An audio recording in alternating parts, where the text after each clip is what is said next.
باللہ من الشیطان الرجیم، بسم اللہ الرحمن الرحیم۔ 25 محرم الحرام کل جمعہ کا دن حضرت امام زین العابدین علیہ السلام کی شہادت کا دن ہے، لہٰذا آپ جمعہ کی مناسبت سے اور امام کی شہادت کا دن کی مناسبت سے ہم آپ کو ایک اسم اعظم بتا رہے ہیں کہ جس کے ذریعے کی ہر دعا پروردگار جو ہے وہ قبول فرماتا ہے۔ اس لیے نماز فجر کے بعد 100 مرتبہ درود کی تلاوت کریں، بہت زیادہ ثواب ہے۔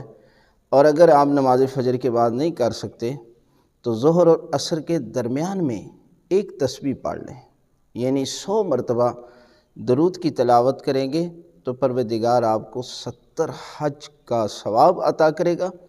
اور دوسرا یہ ہے کہ پروردگار آپ کے سارے گناہ معاف کر دے گا۔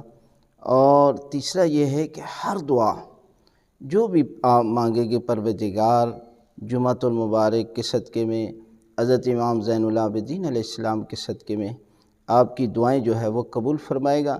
لہٰذا اس اسم اعظم کی جو ہے کم از کم 100 مرتبہ، اور دوسرا اسم اعظم ہے استغفار، یعنی استغفار کی بھی آپ ایک تسبیح جو ہے وہ پڑھ لیں، استغفر اللہ ربی و اتوب الیہ۔ تو یہ دونوں اسم اعظم کے صدقے میں پروردگار جو ہے وہ آپ کی ہر دعا قبول فرمائے گا۔